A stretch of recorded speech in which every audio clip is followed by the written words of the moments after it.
ನಮಸ್ತೆ ಎಲ್ರಿಗೂ ಸವಿರುಚಿ ಆಟ ಚಾನಲ್ಗೆ ಸ್ವಾಗತ. ಇವತ್ತು ನಾನು ಮಾಡ್ತಿರೋ ರೆಸಿಪಿ ಬಿಸಿಬೇಳೆ ಬಾತು. MTR ಅವ್ರದ್ದು ಬಿಸಿಬೇಳೆ ಬಾತ್ ಪೌಡ್ರ್ ಉಪಯೋಗಿಸ್ಕೊಂಡು ತುಂಬ ಈಸಿಯಾಗಿ ಹೇಗೆ ಬಿಸಿಬೇಳೆ ಬಾತನ್ನ ಮಾಡೋದು ಅಂತ ನೋಡ್ಕೊಂಬಿಡೋಣ. ಅದಕ್ಕೂ ಮೊದಲು ನನ್ನ ಚಾನಲ್ ಸಬ್ಸ್ಕ್ರೈಬ್ ಮಾಡ್ಕೊಳ್ಳಿ. ಸಬ್ಸ್ಕ್ರೈಬ್ ಆದರೆ ಅನ್ಕೋತೀನಿ. ಮೊದಲಿಗೆ ನಾನಿಲ್ಲಿ 1 ಕಪ್ ತೊಗರಿಬೇಳೆ ತೊಗೊಂಡಿದ್ದೀನಿ, ಸ್ವಲ್ಪ ಬಟಾಣಿ ತೊಗೊಂಡಿದ್ದೀನಿ. ಎಷ್ಟು ಬೇಳೆ ತೊಗೊಂಡಿದ್ದೀನೋ ಅದೇ 1 ಕಪ್ಪಲ್ಲಿ 1 ಕಪ್ ಅಕ್ಕಿ ತೊಗೊಂಡಿದ್ದೀನಿ. 1 ಕಪ್ ಹುರುಳಿಕಾಯಿ ತೊಗೊಂಡಿದ್ದೀನಿ, ಸಣ್ಣದಾಗಿ ಕಟ್ ಮಾಡಿ ಇಟ್ಕೊಂಡಿದ್ದೀನಿ. 1 ಟೊಮೆಟೊ ಸಣ್ಣದಾಗಿ ಹೆಚ್ಚಿಟ್ಕೊಂಡಿದ್ದೀನಿ. 1 ಗೆಡ್ಡೆಕೋಸು ಕಟ್ ಮಾಡಿ ಇಟ್ಕೊಂಡಿದ್ದೀನಿ. 1 ಸಣ್ಣದ ಆಲೂಗಡ್ಡೆನೂ ಕಟ್ ಮಾಡಿ ಇಟ್ಕೊಂಡಿದ್ದೀನಿ. 1 ಕಪ್ಪು ಕ್ಯಾರೆಟ್ ಇಟ್ಕೊಂಡಿದ್ದೀನಿ. ಮತ್ತು MTR ಅವ್ರದ್ದು ಬಿಸಿಬೇಳೆ ಬಾತ್ ಪೌಡ್ರು 2 ಪ್ಯಾಕೆಟ್ ಇಟ್ಕೊಂಡಿದ್ದೀನಿ. ಇವಾಗ ನಾನು ಒಂದು ಕುಕ್ಕರ್ ಇಟ್ಕೊಂಡು ಅಕ್ಕಿ ಮತ್ತು ಬೇಳೆ ಎರಡನ್ನೂ ತೊಳೆದ್ಬಿಟ್ಟು ಸೇರಿಸ್ಕೊತಿದ್ದೀನಿ ಕುಕ್ಕರ್ಗೆ. ಜೊತೆಗೆ ಕ್ಯಾರೆಟ್ ಸೇರಿಸ್ಕೊತಿದ್ದೀನಿ, ಆಲೂಗಡ್ಡೆ ಸೇರಿಸ್ಕೊಂಡಿದ್ದೀನಿ, ಹುರುಳಿಕಾಯಿ ಸೇರಿಸ್ಕೊಂಡಿದ್ದೀನಿ, ಬಟಾಣಿ ಕೂಡ ಸೇರಿಸ್ಕೊತಿದ್ದೀನಿ, ಹಸಿ ಬಟಾಣಿ ಇದು, ಟೊಮೆಟೊನೂ ಸೇರಿಸ್ಕೊಂಡಿದ್ದೀನಿ. ಇವಾಗ ನಾನು 10 ಕಪ್ಪಷ್ಟು ನೀರು ಸೇರಿಸ್ಕೊತಿದ್ದೀನಿ. ಯಾವ ಕಪ್ಪಲ್ಲಿ ನಾನು ಬೇಳೆ ಮತ್ತು ಅಕ್ಕಿ ತೊಗೊಂಡಿದ್ದೆ ಅದೇ ಕಪ್ಪಲ್ಲಿ 10 ಕಪ್ಪಷ್ಟು ನೀರು ಸೇರಿಸ್ಕೊತಾ ಇದ್ದೀನಿ. ನೀರು ಜಾಸ್ತಿ ಹಾಕಿದ್ರೆ ಏನು ತೊಂದರೆ ಇಲ್ಲ. ಇವಾಗ ಒಂದು ಅರ್ಧ ಟೇಬಲ್ ಸ್ಪೂನು ಅರಿಶಿನದ ಪೌಡ್ರ್ ಹಾಕಿದ್ದೀನಿ. ಮತ್ತು 2 packet MTR bisibele bath powder ಹಾಕ್ಕೊಂಡಿದ್ದೀನಿ. ಇವಾಗ ನಾನು ಉಪ್ಪು ಸೇರಿಸ್ಕೊತಿದ್ದೀನಿ. ಸ್ವಲ್ಪ ಚೆನ್ನಾಗಿ ಮಿಕ್ಸ್ ಮಾಡಿಬಿಡ್ತೀನಿ.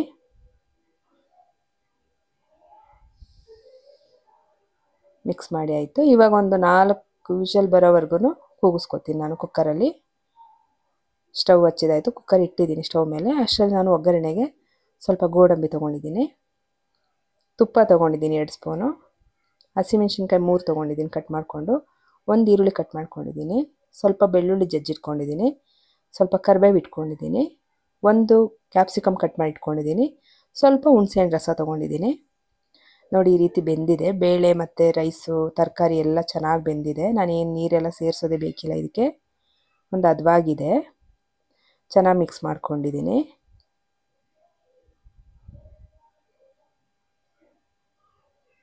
ಚೆನ್ನಾಗಿ ಕುದೀತಾ ಇದೆ. ಸ್ಟವ್ ಹಚ್ಕೊಂಡೇ ಮಾಡ್ಕೋತಾ ಇದ್ದೀನಿ. ಇವಾಗ ಸ್ವಲ್ಪ ಹುಣಸೆಹಣ್ಣು ರಸ ಸೇರಿಸ್ಕೊತೀನಿ. ನಿಮ್ಗೆ ಎಷ್ಟು ಬೇಕೋ ಅಷ್ಟು ಹುಳಿ ನೋಡ್ಕೊಂಡು ಹಾಕ್ಕೊಳ್ಳಿ. ಹುಣಸೆಹಣ್ಣು ರಸ ಸೇರಿಸಾದ್ಮೇಲೆ ನಾನು ಚೆನ್ನಾಗಿ ಮಿಕ್ಸ್ ಮಾಡಿಬಿಡ್ತೀನಿ ಒಂದು ಸರಿ.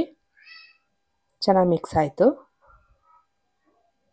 ನೋಡಿ, ಈ ರೀತಿ ಆಗಿದೆ.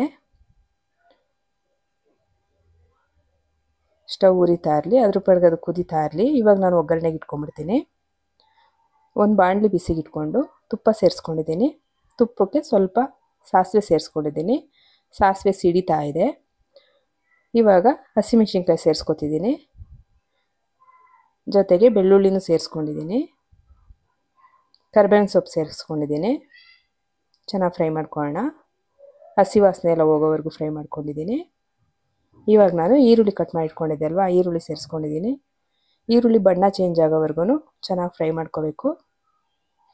ತುಪ್ಪದ ಘಮ ತುಂಬ ಚೆನ್ನಾಗಿದೆ. ಈರುಳ್ಳಿ ಸ್ವಲ್ಪ ಫ್ರೈ ಆಗ್ತಿದ್ದಂಗೆ ಕ್ಯಾಪ್ಸಿಕಮ್ನು ಸೇರಿಸ್ಕೊಂಡು ಚೆನ್ನಾಗಿ ಫ್ರೈ ಮಾಡ್ಕೊಂಬಿಡೋಣ.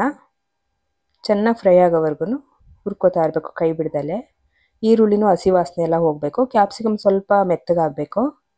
ಬೆಳ್ಳುಳ್ಳಿ ವಾಸನೆ ಎಲ್ಲ ಚೆನ್ನಾಗಿ ಹಸಿ ವಾಸನೆ ಹೋಗಬೇಕು. ಅಲ್ಲಿವರೆಗೂ ಫ್ರೈ ಮಾಡ್ಕೊಂಬಿಡೋಣ. ಫ್ರೈ ಆಗ್ತಾ ಇದೆ.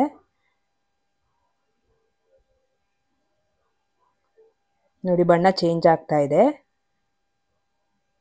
ಒಗ್ಗರಣೆ ಚೆನ್ನಾಗಿ ಆಯಿತು. ಈಗ ನಾನಿದು ಸ್ಟವ್ ಆಫ್ ಮಾಡಿಕೊಂಡು ಈ ಏನು ಒಗ್ಗರಣೆ ಮಾಡ್ಕೊಂಡಿದ್ದೀನೋ ಅದನ್ನು ಬಿಸಿಬೇಳೆ ಬಾತ್ ಮಾಡಿ ಇಟ್ಕೊಂಡಿದ್ದೀನಲ್ವಾ, ಇದಕ್ಕೆ ಸೇರಿಸ್ಕೊಂಬಿಡೋಣ. ಸೇರಿಸ್ಕೊಂಡಾಯಿತು. ಚೆನ್ನಾಗಿ ಒಂದ್ಸಲ ಮಿಕ್ಸ್ ಮಾಡಿಬಿಡೋಣ. ಮಿಕ್ಸ್ ಮಾಡಿ ಆಯಿತು. ಇವಾಗ ರೆಡಿ ಆಯಿತು ಬಿಸಿಬೇಳೆ ಬಾತು. ಬೆಳಗ್ಗೆ ತಿಂಡಿಗೆ ಏನಪ್ಪ ಮಾಡೋದು ದಿನ ಅನ್ನೋಷ್ಟರಲ್ಲಿ ಒಂದು ದಿವಸ ಬಿಸಿಬೇಳೆ ಬಾತ್ ಕೂಡ ಮಾಡ್ಕೋಬೋದು ಇನ್ಸ್ಟಂಟ್ ಪೌಡ್ರ್ ಉಪಯೋಗಿಸ್ಕೊಂಡು. ಮಕ್ಕಳು ಲಂಚ್ ಬಾಕ್ಸ್ಗೂ ಆಗೋಗ್ಬಿಡುತ್ತೆ, ನಮಗೂ ಮಧ್ಯಾಹ್ನ ಊಟಕ್ಕೂ ಆಗೋಗ್ಬಿಡುತ್ತೆ. ಕೆಲವೊಂದು ಸಲ ಅಡುಗೆ ಮಾಡೋಕ್ಕಾಗದೇ ಇದ್ದಾಗ ಬೆಳಗ್ಗೆ ತಿಂಡಿಗೂ ಜೊತೆಗೆ ಆಗೋಗ್ಬಿಡುತ್ತೆ. ತುಂಬಾ ಈಸಿಯಾಗಿ ಹೇಗೆ ಮಾಡ್ಕೊಂಡ್ವಿ ಅಂತ ನೋಡಿದ್ರಿ ಅಲ್ವಾ ಬಿಸಿಬೇಳೆ ಬಾತು. ನಿಮಗೆ ರೆಸಿಪಿ ಮತ್ತು ವಿಡಿಯೋ ಎರಡೂ ಇಷ್ಟ ಆಗಿದ್ದರೆ ನನ್ನ ಚಾನಲ್ ಸಬ್ಸ್ಕ್ರೈಬ್ ಮಾಡ್ಕೊಳ್ಳಿ. ಹಾಗೆ ಲೈಕ್ ಮಾಡಿ, ಶೇರ್ ಮಾಡಿ, ಕಮೆಂಟ್ ಮಾಡಿ.